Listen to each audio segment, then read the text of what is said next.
Nipah virus एक बार फिर से दस्तक दे रहा है और इस बार खतरा बिल्कुल भी छोटा नहीं है।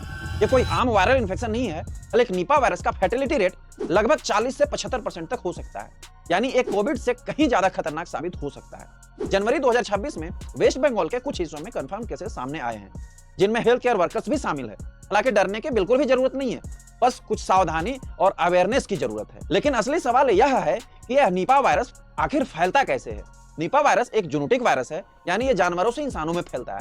इसका नेचुरल रिजर्वायर फ्रूट बैट्स यानी चमगादड़ है, जिसे फ्लाइंग फॉक्सेस भी कहा जाता है। निपा वायरस सिर्फ एनिमल टू ह्यूमन तक नहीं सीमित है, ये ह्यूमन टू ह्यूमन ट्रांसमिशन भी करता है, खास करके रेस्पिरेटरी ड्रॉपलेट्स और बॉडी फ्लूइड्स के जरिए, जिससे हॉस्पिटल और हाउस होल्ड में इसका स्प्रेड और भी खतरनाक हो जाता है। इस इन्फेक्शन के सिम्टम्स की बात करें तो शुरुआत में बिल्कुल फ्लू जैसे लगते हैं, जैसे फीवर, हेडेक, कफ, इसलिए लोग इसे हल्के में ले लेते हैं। लेकिन निपा वायरस बहुत ही तेजी से इंसेफेलाइटिस यानी ब्रेन के सूजन में बदल सकता है, जिससे पेशेंट कोमा में भी जा सकता है और तो और कभी-कभी मौत का भी खतरा कई गुना बढ़ जाता है। इसके कंफर्म डायग्नोसिस की बात करें तो आरटी-पीसीआर, थ्रोट स्वैब और सीएसएफ से कर सकते हैं। साथ ही साथ एलाइजा से आप आईजीएम और as well as IgG antibody भी डिटेक्ट कर सकते हैं।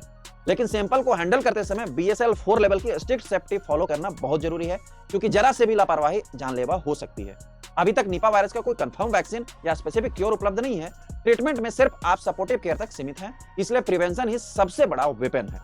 फलों को अच्छे से धोकर खाएं, कंटामिनेटेड पानी पीने से बचें और किसी भी सिम्टोमेटिक व्यक्ति से दूरी बनाकर रखें।